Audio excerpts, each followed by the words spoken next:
I mean, that's the win of that guy's life, submitting Vieira.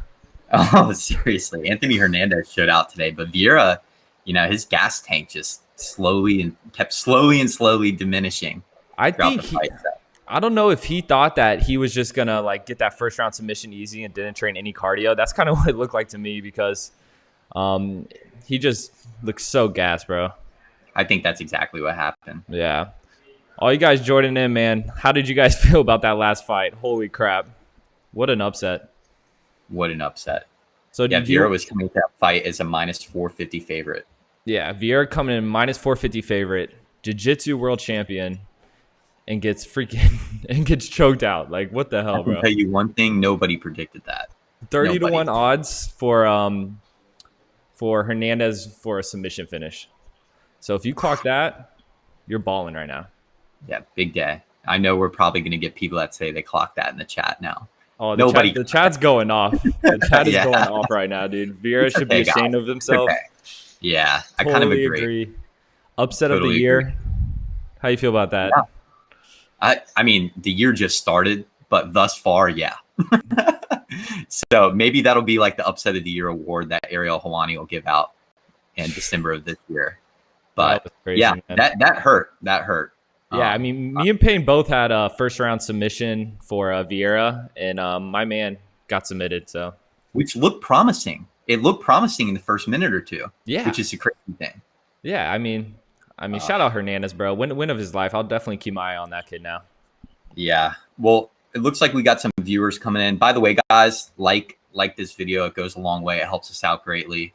Also, we're just going to recap the prelims real quick, and then we're just going to go over our main card picks real quick. We only have a short bit of time before the main card starts back up, so let's jump right into it. So basically, the first fight of the night was supposed to be Jillian Robertson versus Miranda Maverick. Unfortunately, I was really hyped up for that fight, but it got canceled last second.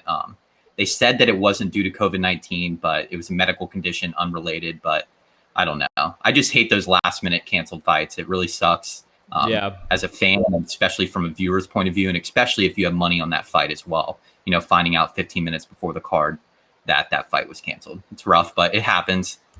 But then we have the first fight of the night that opened up the early prelims, Gabe Green versus Philip Rowe. Payne knows how I feel about this one. Brad, how do you feel about that one, man? I mean, look, like I said in our individual videos, Philip Rowe from my hometown, I was pumped on him. He won that fight. I mean, he won the first round, lost the second round. The third round, yes, his leg was messed up, but he was on top of Gabe Green the whole fight. Like, do you agree with that, though? In the third round, I saw the stat. It was like Rowe had top control for 5.5 minutes, and Gabe Green had control for 3.5. So I do understand what you're saying, but I think what really made the difference in that fight was the relentless leg kicks. And, Philip Rowe was unable to fight. Unfortunately for Gabe Green, I don't know why he just didn't allow the fight to remain on the feet. He kept going for the takedown, and it backfired on him, and he almost lost the fight for that reason. If he just kept calling him up every time the fight went to the ground, stand back up, call him up, hammer that leg kick again, there was nothing he could do about it. He couldn't even walk. But I do see what you're saying, though. I completely agree. Yeah, like you said, Gabe Green, terrible fight IQ, still comes out with the win. But drop it in the comments, guys. Who do you think won that fight, Gabe Green or Phil Rowe? I kind of want to see what's up. Like, it's either, I mean, Gabe Green had more damage, but Phil Rowe controlled the third round, which I think that's what it came down to. So, our boy Marlo, bro, he went with Rowe, lost soundly. I don't know, Marlo, man. Like I said, man, he had the top control, but it's all good. You want to go on to the next one? We got a lot more fights to talk about, and we got like 10 minutes. I'm watching this card as we go through. Let's jump right into the next fight. The next fight was Mallory Martin versus Polyana Viana. No, it's actually Yule. My bad. It was Andre Ewell with Chris Gutierrez. How'd you feel about that one, Brad? I mean, yeah, dude, that Gutierrez guy, I texted you it. He's just solid. Like, he looks like someone who, he looks like your neighbor, like some normal dude, but he has kicks for days. Those kicks are just so solid. Those leg kicks, He was throwing some crazy high kicks, and he's someone to watch out for. He looks small for that division, or that was at a catchweight 140, but I don't know. He's solid as hell, though. Yule had a good fight, though. Use his reach advantage in the beginning of the fight, but those leg kicks just caught up to him, and Gutierrez just dominated him at the end of the fight. How'd you feel about it? I couldn't agree more. You'll, it showed how tough he is, because I don't know the exact number of how many leg kicks he took during that fight, but if I were to guess, it was over 40.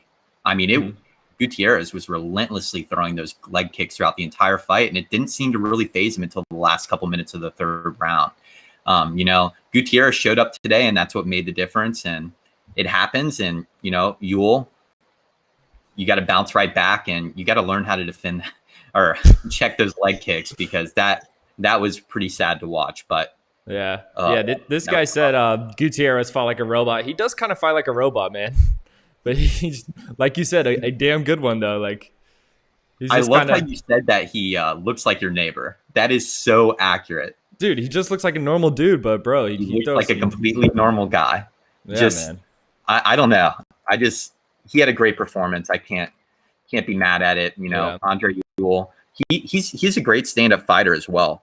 But unfortunately today just wasn't his day. Yeah, I'll definitely be keeping my eye out for Gutierrez. So you want to move on this Polyana fight? My boy Marlo, give him. Yeah, I had Mallory Martin coming into this fight to win by decision at plus 105, and boy was I wrong about that one. Polyana Viana just really hasn't had that great of a performance in her UFC career, and she showed out tonight. And she capitalized over Mallory Martin, and she caught her in the triangle choke, threw her in the arm bar, threw her back in the triangle choke, threw in an arm bar. At one point had the triangle choke and an arm bar going at the same time, and finally finished her via arm bar. I mean, what a performance. I believe it was in the first 3 minutes of the first round. So, whew.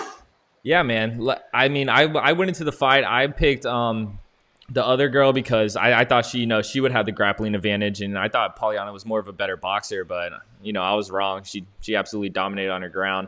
Definitely been getting on the mat, practicing that jiu-jitsu, and she came out tonight. Incredible performance. So shout out to her.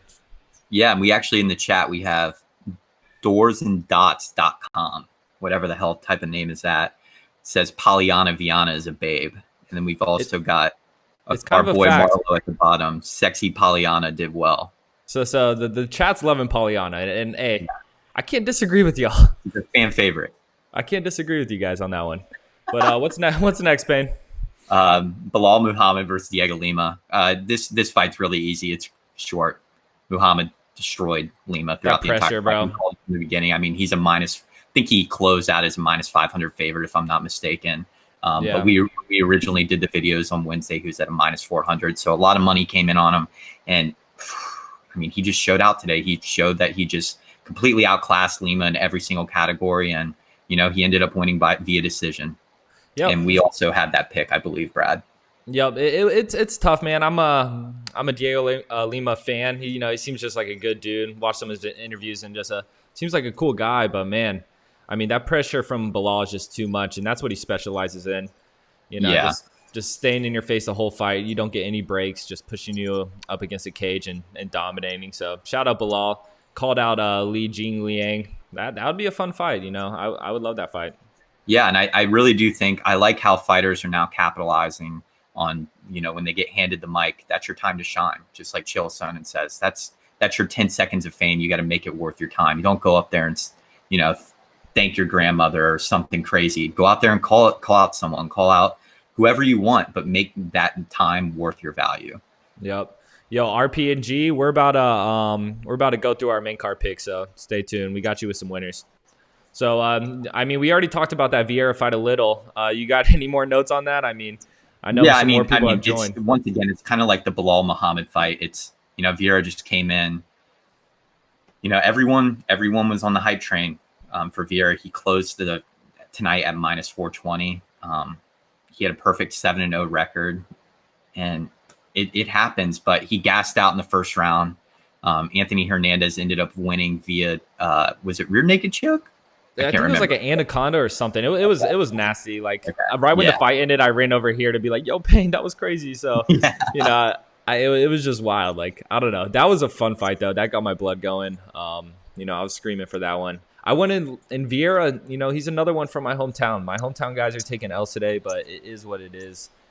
Yo, Don Ramon, shout out the Philippines. Yeah, shout out over there. But appreciate you tuning in. Yeah, man. Hey, and then we got our man Marlo. I hate to jump into the picks early, but Simone, Gaslam, Marquez, Barber, Usman as his main card picks. Can't say I disagree with that too much. Not bad, not bad. But I yeah, like that. before we get in these picks, any new viewers like we do here, we don't pick just big favorites. We try to give you guys the most value picks. So if they sound crazy, we're not picking minus 400 favorites out here though. So a lot of prop bets, a lot of bets where you don't have to bet much to win much, or to win a little. So you want to get into it, Payne? Yeah, let's jump right into it. And just like on top of that, a lot of these channels will give out, it helps a lot when you say that Vieira is going to win as a minus 450 favorite.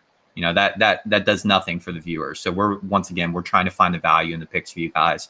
We want to land you guys on winners, and let's just jump right into this main card and hopefully land you guys on some big winners. So in this first fight, we got Maki Patolo versus Julian Marquez. Patolo's entering this fight with 13-7-0, Marquez 7-2-0. Patolo has lost his last 2 fights and his incredible knockout power. And honestly, his only path to victory is by KO. But I don't think he's going to knock out Marquez. And if he doesn't, he won't win this fight. So on that note, I'm going to say that Marquez wins by decision at plus 265. Yeah, this fight's going to be a war. You definitely want to tune into this one. Start off the main card with a fiery fight. All these guys just finish people. Patolo coming in this fight with 10 finishes. Julian coming in this fight with 8 finishes. So yeah, man, I'm going Julian Marquez inside the distance at plus 160. I do think we see a KO here, and I do think Julian Marquez is just a better all-around fighter. Has a lot of power in those hands and is able to mark out Patolo. So you could get that at plus 160. So I'm taking Julian Marquez inside the distance. What we got next? Let's see. We've got Ricky Simone next. How do you feel about that one, Brad? Yeah, man. Ricky Simone, you guys may think I'm crazy for this pick. Coming off that big win, he's a dominant fighter, great wrestling, and he could easily do that to Brian Kelleher. But man, I think the value here is with Brian Kelleher. I could see an upset. Brian Kelleher specializes in guillotine chokes. I could see Ricky Simone going in for a takedown and him grabbing that neck. So, a wrestler's biggest enemy is the guillotine choke, and what does Brian Kelleher do better? Not much. So take Brian Kelleher money line. Who you got, Payne? Yeah, I'm going to go the complete opposite way. I'm going to go Simone by decision at minus 135. I just think there's a lot of value there. I think he's going to be relentless with the takedowns throughout the fight. I do think that Keller's going to have a few guillotine attempts, but I don't think he's going to be able to land the submission on Simone. So for those reasons, I think Simone's going to grind out the fight. I think it's going to be a long fight. I think the fight for the first round is going to remain on the feet. Simone has said that he wants to be a fan favorite, so he doesn't want to make his fights boring. But then he's going to fall back to what works best for him, which is his wrestling. And in the second and third round, he should be able to capitalize off of that. So I'm going to go Ricky Simone by decision at minus 135. Gotcha. I'm going Brian Kelleher. Payne's going Ricky. What's next? I believe the Kevin Gastelum fight, right? I don't know. It's tough because all these fights got canceled, so they kind of rearranged the whole card. So I was hoping you had it pulled up. Yeah, no, it's the Kevin Gastelum versus Ian Heinisch fight. So in the middleweight division, Kevin Gastelum versus Ian Heinisch are fighting. Gastelum's entering this fight with a 16-6-0 record, coming off a 3-fight losing streak. He did lose to Jack Hermanson. He also lost to Israel Adesanya. And, those things happen. And he also lost to Darren Till. He was a punch away from winning the middleweight title against Israel Adesanya, but unfortunately he couldn't capitalize on that moment. But, once again, I'm going to have to go with Gastelum wins by decision. I think he's going to bounce back off the 3-fight losing streak. I don't think he needs to worry about the UFC cutting him or anything at this point. But if he goes to 4-fight losing streak and then lose a 5th, by Kevin Gastelum, he's going to Bellator. So I think he's fighting for his life somewhat, but I don't think he needs to worry that if he loses this fight, he's going to get cut. But Ian Heinisch is an animal. But I do think that he's going to grind out the win. I think Gastelum will win by decision at even money. Yeah, man. Like you said, you make a good point there. Kevin Gastelum, he's going to come in this one motivated. He needs to pick up a win here. Like you said, I don't think if he loses this one, he gets cut. But, if he loses another one after that, then it's not looking good. So, I'm taking Kevin Gastelum too. I think he has a better endurance, better stamina than Ian Heinisch. We've seen Ian Heinisch gas out in some fights. So, and you saw how Kelvin was able to stay in there with Izzy for – what, did he get knocked out in the 4th round, 5th round, one of those rounds? So, he could go 3 rounds easy, and I think he gets a decision win here. I see him winning all 3 of these rounds. I just think, he's fought better guys and all around just a better fighter than Ian Heinisch. So I'm taking Kelvin Gastelum via decision. I actually love that pick, but me and Payne are both on agreement to that one. So it's definitely one to, keep your eye on. You may want to sprinkle a little cash on that. Next we got Macy Barber versus Alexa Grosso. Who you feeling on this one, man?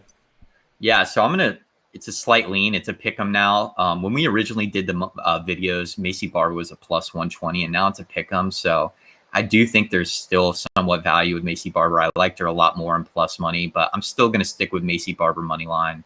I think that her wrestling, her stand-up is going to make the difference in this fight. And yes, she did lose to Roxanne Modafferi as a minus 875 favorite, but that was over a year ago. She also tore ACL during that fight. She had a lot of knee problems early on in that fight. She just got dominated by Roxanne. I don't see that happening today. Alexa is a great fighter, but I think Macy Barber is going to bounce back. So I'm going to go Macy Barber money line.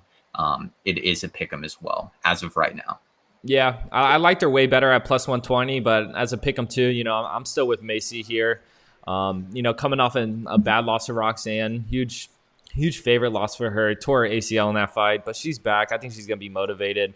Alexa Grosso's not an easy challenge though, man. She has great boxing. Just pieces girls up, doesn't throw much power, but just has good hands. But yeah, man, I think Macy's able to get in close, make it a dirty fight, throw bombs. She has a lot of power in those hands and get a win here. So, I think Alexa may outstrike her, but I think more damage may be done from Macy's shots, may rock her a little here and there. So I'm taking Macy Barber money line at plus, or at, like you said, even odds. So yeah, me and Payne are in agreement on that one. Take Macy Barber. It's like you said though, it's a lean. I'm not fully on the Macy Barber train, but we'll see what she could do. Now we got the main event, man. You want to take us off on this one? Whew. I'm really excited for this fight. As it gets closer, when I heard about this fight, actually 9 months ago when Kamaru Usman fought Jorge Masvidal, I was really excited when Gilbert Burns was going to step in, or when Gilbert Burns was initially signed to have that fight, but he had to back out due to COVID reasons, I believe. And, Jorge Masvidal, of course, jumped in, created a great storyline. But, now as the fight gets closer, I'm really, really excited for this fight. It's only 2 hours away. I think Usman's going to come out and absolutely dominate, if you want me to be honest. I know I'm going to get a lot of hate for this in the chat. I know he is a minus 280 favorite, so that's not that surprising. But I think he's just going to outclass Gilbert Burns in every way, shape, and form. I don't think he would have taken this fight. I mean, he didn't really have an option, but I don't think he would have taken this fight if he knew that it was for sure loss. If he's lost a lot of rounds in training camp against Gilbert Burns at all. And, Gilbert is the number one contender. He's coming into this fight with a 19-3-0 record. And, he's well decorated and clearly is a black belt in Brazilian Jiu-Jitsu. And, I just think Kamaru Usman grinds out the win. I think he's going to win by decision at plus 105. And I do want to say one more thing. And remember when I say this, Gilbert Burns couldn't submit Tyron Woodley when he stunned Tyron Woodley in the first round, and Woodley was on his back the entire fight. So what makes anything different? He's now fighting Kamaru Usman, and we've seen what Usman's done to Tyron Woodley. And I know that MMA math doesn't work all the time, but this sounds like a great equation, Brad. Usman is going to win by decision at plus 105. Hey, man, I respect the pick, but, I'm on opposite sides with you. As you guys know, these guys used to be training partners. The coaches at that gym in Florida, they chose to go with Gilbert. I think there's a reason why. They know who won those sparring matches. They know who's better in the gym. They know who the better fighter is. And, I'm taking Gilbert here at plus 240. Incredible odds there. Like I said, these guys fought hundreds of times. We know who won those sparring matches, Gilbert won those sparring matches, and that's why the coaches stayed with Gilbert. So I'm taking Gilbert, man. He's going to win this fight. I think he has better striking than Usman. Usman got the wrestling over him, but Gilbert's also a great wrestler. And then Gilbert's jiu-jitsu is probably just on a whole nother level than Kamaru. So I'm taking the value here, plus 240. Take Gilbert Burns. Okay. And by the way, we got Man Metro M in the chat saying don't bet against Usman. And then the very next comment after that, I'm getting hate, man. LOL, this guy. You obviously haven't seen Burns fight. Yo, people go hard for Burns. I saw that comment on our individual videos. Burns is a great fighter, but Man Metro M has it right. You never bet against Kamaru Usman. I don't Ever. know. It's not going to happen. He's not going to get submitted. Clip this and please make fun of me. Two kids in a dream. Let's go. Two kids in a dream. That's my boy. All right, but yo, that's gonna do it, man. Payne's got Kamaru Usman. I got Gilbert Burns. Let's kick back, watch some good fights, enjoy Saturday night. I know me and Payne are. So thank you guys for watching. You got any final words, Payne? Yeah, wait 1 sec. Like and subscribe. Follow us on Instagram. We're constantly posting content. We do free picks every week on every single card, regardless if it's the smallest card or the biggest card, like a numbered event. Facebook user says, "Okay, Payne, I will, and have a good night." I appreciate it, man. Please clip me and DM it to me on Instagram, and I'll gladly apologize for my pick. But I don't see it going any other way than Usman winning. And Brad, by the way, quick question: are we going to do a post show as well? I'm down, bro. Okay, so we will hop on as soon as right when the last fight ends. As soon as the ref makes a decision, or if the fight goes as soon as Gilbert Burns' arm goes up in the air, we're hopping on the live stream. Yeah, right. We'll see. All right. Well, all right, guys. We're gonna hop off, guys. We appreciate it. Please like the video; it helps us out greatly. We're giving out a lot of free picks, so just a simple like goes a long way. We appreciate it. Thanks again, guys.